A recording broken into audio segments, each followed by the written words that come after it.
कि सभी अतिथि मंच पर स्थान ले चुके हैं और इसलिए एक बार हम सब लोग भारत माता की, भारत माता की,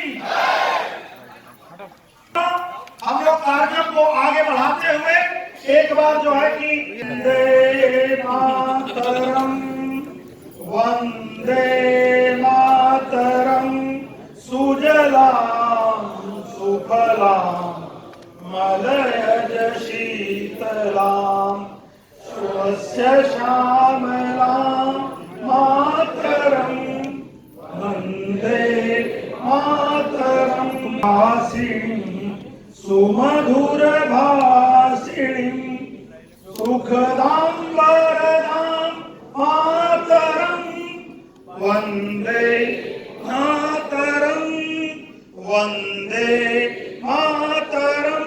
भारत माता की, भारत माता की।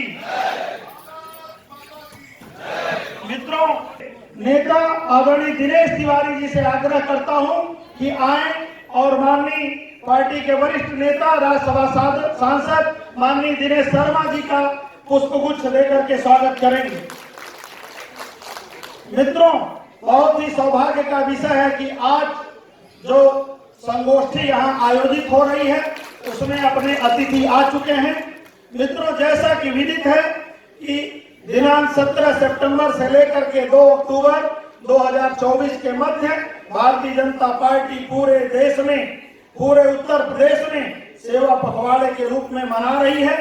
इस क्रम में माननीय प्रदेश प्रधानमंत्री जी, माननीय मुख्यमंत्री जी और माननीय प्रदेश अध्यक्ष जी की प्रेरणा से आज उत्तर प्रदेश में भी सेवा पखवाड़े के विभिन्न कार्यक्रम में उत्तर प्रदेश में विचार व्यक्त करेंगे। इस क्रम में मैं उत्तर प्रदेश के पार्टी के बहुत वरिष्ठ नेता, जो पार्टी के विभिन्न बड़े दायित्वों पर रहे, उत्तर प्रदेश के अभूतपूर्व मुख्यमंत्री माननीय डॉक्टर दिनेश शर्मा जी से, राज्यसभा सांसद माननीय डॉक्टर दिनेश शर्मा जी से विनम्रता पूर्वक अनुरोध करता हूं, आए और आज के इस कार्यक्रम में जो है अपना विचार व्यक्त करें। माननीय डॉक्टर दिनेश शर्मा जी।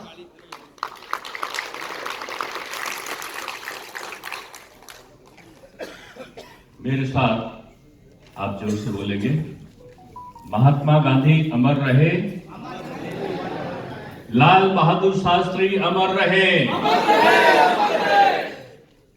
उत्तर प्रदेश में के इतिहास में पहली बार 7 लाख से ऊपर सरकारी नौकरी और 2 करोड़ से ज्यादा अप्रत्यक्ष रूप में रोजगार का सृजन करने वाले उत्तर प्रदेश की समृद्धि के सृजनकर्ता परम सम्मानित माननीय मुख्यमंत्री जी, उत्तर प्रदेश में निचले स्तर तक संगठन को एक एक कार्यकर्ता को संजोने वाले यहाँ के यशस्वी प्रदेश अध्यक्ष श्री भूपेंद्र चौधरी जी, क्षेत्रीय संयोजक श्री संजय राय जी, देवेश कोरी जी, लखनऊ के जिले के सम्मानित अध्यक्ष विनय सिंह जी, और जिन्होंने लखनऊ में बड़ी मेहनत से संगठन को सशक्त बनाया है, ऐसे आनंद द्विवेदी जी, उपस्थित सभी जनप्रतिनिधिगण, सम्मानित कार्यकर्ता वृंद। एक पावन अवसर पर हम सब लोग यहाँ पर एकत्रित हैं। आज पूज्य बापू की जन्म जयंती है और हम जानते हैं कि उनके जीवन का हर पल हम सबके लिए प्रेरणा पुंज है।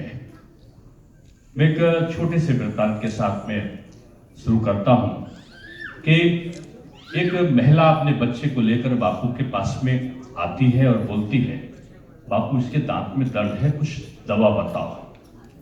बापू बोलते हैं कि 15 दिन के बाद आओ। 15 दिन के बाद आती है, फिर बोलते हैं कि इसके और 15 दिन के बाद आओ।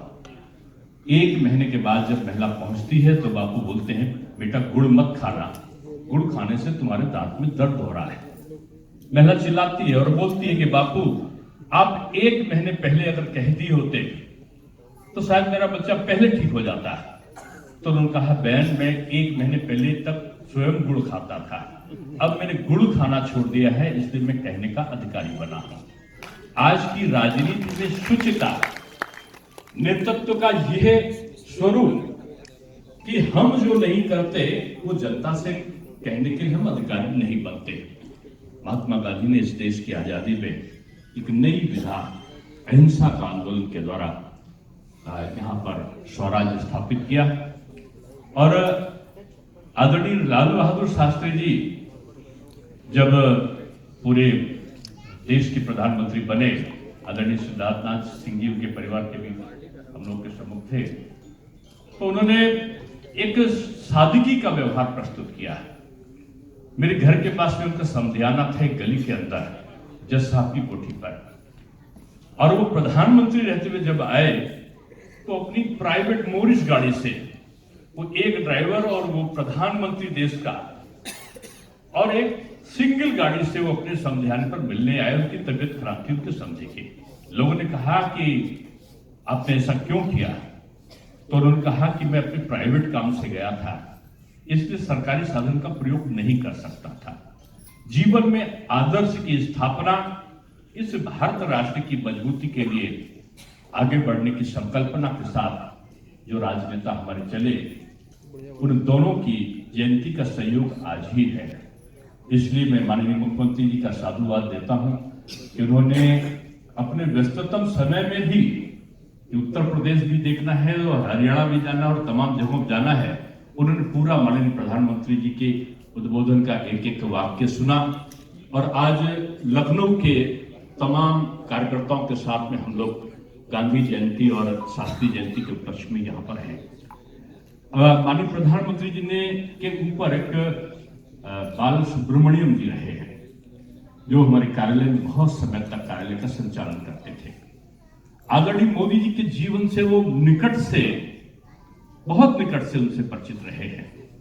उन्होंने सभी को बहुत करीब से देखा है। प्रधानमंत्री पूर्व प्रधानमंत्री अटल जी, अडवाणी जी, सबके साथ उन्होंने उनके जीवन चर्याओं को देखा है और उन्होंने एक पुस्तक लिखी है, अंग्रेजी में है जिसका हिंदी अनुवाद आना है, और उस पुस्तक में बाल सुब्रमण्यम जी प्रधानमंत्री के बारे में उन तमाम सुधीजनों का, वरिष्ठ नेताओं का गुणों का समावेश देखते हैं और उनमें कहीं दीनदयाल जी की तरह एकात्म मानववाद दर्शन का प्रतिपादन करने की छवि देखते हैं, तो दूसरी तरफ अटल जी का संयम और तत्काल अवस्था में एक हाजिर जवाबी का भाव देखते हैं, तो वहीं अडवाणी जी की दृढ़ता के साथ संगठन कौशल भी उनमें पाते हैं।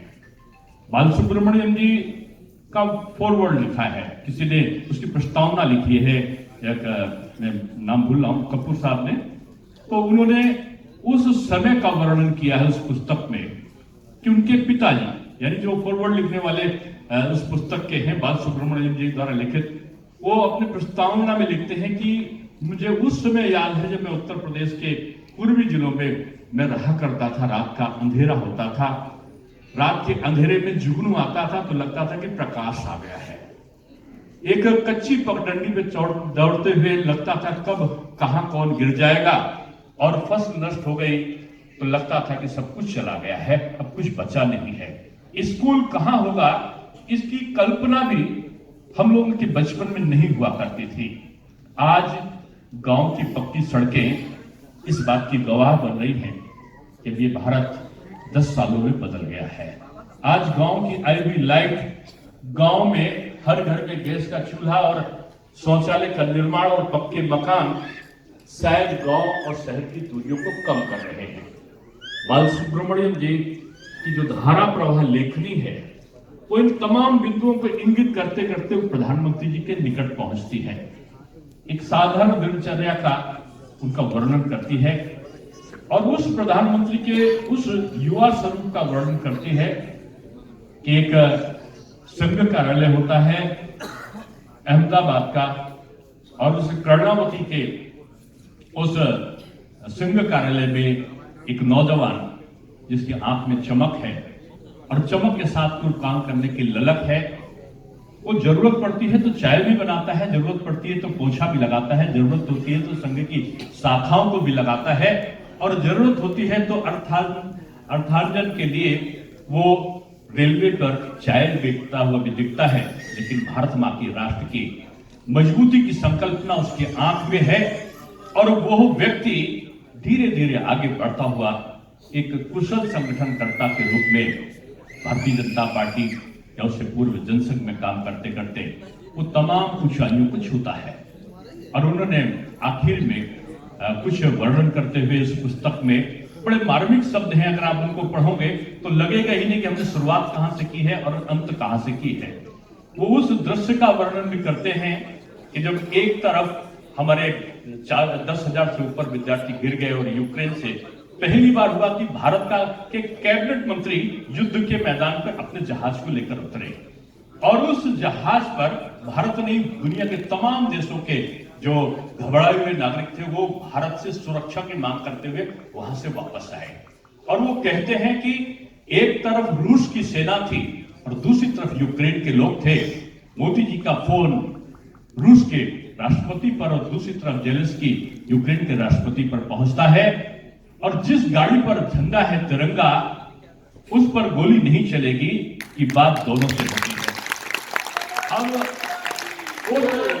उस मार्मिक दृश्य का वर्णन करते हुए लेखक अपनी कलम से एक तरीके से आह्लादित होते हुए बोलता है कि वो दिन भारत के गौरव का सबसे बड़ा दिन था कि जब वहां की यूक्रेन के अंदर गाड़ियों पर तिरंगा लगा हुआ है, माथे पर तिरंगे की पट्टी है, लोग मोदी जी का स्मरण करते हुए चिल्ला रहे हैं भारत माता की जय, भारत माता की जय। अपनी जान बचाने के लिए जब पाकिस्तानी, बांग्लादेशी और तमाम और देशों के लोग भी उन भारतीयों के साथ में मिलकर भारत मां की जय लगाते हैं तो लगता है कि विश्व में भारत का परचम लहरा है।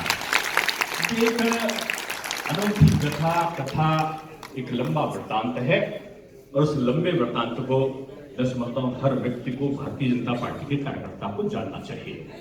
मोदी क्या है? मोदी राष्ट्र नेता है। मोदी क्या है? मोदी विश्व नेता है। मोदी जी क्या है? एक संगठन करता है। मोदी जी क्या है? एक कठिन निर्णय करता है। या मोदी जी कुछ इस सबसे अलग हटके भी हैं, एक समाज का सेवा करने वाले एक व्यक्तित्व के रूप में है, एक मां के दुलारे लाल के रूप में है, एक ऐसे हैं जो मां की अर्थी को कंधा देते हैं, जिस मां की गोद में आंचल में खेलकर हर पल उनको मां के स्मरण में बीतता हो, उस मां को वो शमशान में पहुंचाने के बाद तुरंत जहाज से जाकर और वो जाने के बाद उनका अंतिम संस्कार करके वो दूसरे कामों पर लग जाते हैं और दिन प्रतिदिन के कार्यों में जैसे कुछ हुआ ही नहीं। ये मानव नहीं, निश्चित रूप से ये महामानव है। यही भाव और यही सार उस पुस्तक के हैं। मैं साधुवाद दूंगा कि आज गांधी जयंती के अवसर पर माननीय मुख्यमंत्री जी के द्वारा इस प्रकार के एक प्रेरणादायी कार्यक्रम का आयोजन यहाँ पर किया गया, ये अपने आप में एक अनूठा है। मैं पुनः गांधी जी का स्मरण करते हुए अहिंसा का शपथ और उनकी स्वच्छता का, उनकी सेवा पखवाड़े का जो मोदी जी द्वारा चलाया गया है, उन्हीं के भावों का प्रतिपादन करने की संकल्पना अपने कार्यकर्ताओं से उसका आह्वान करता हूं। और बड़ा अच्छा हमारे लखनऊ में तो खासतौर से मैं कह सकता हूं कि ये कार्यक्रम बहुत सफलतापूर्वक चल रहा है। माननीय महापौर जी और माननीय अध्यक्ष जी सब पूरा मिलके सफाई अभियान भी है और साथ में चिकित्सा शिविर भी है, रक्तदान शिविर भी है, फलों का वितरण भी है। और मैं कह सकता हूं कि लाल बहादुर शास्त्री जी की जयंती में भी आज पूरे शहर में एक अलग उत्साह दिखाई पड़ रहा है। आखिर में मैं फिर से उसी बात को दोहरा के अपनी बात को वाणी को विराम दूंगा। आप मेरे साथ एक बार फिर से उनका स्मरण करेंगे और मेरे साथ जोर से बोलेंगे, गांधी जी अमर रहे, शास्त्री जी अमर रहे, भारत माता की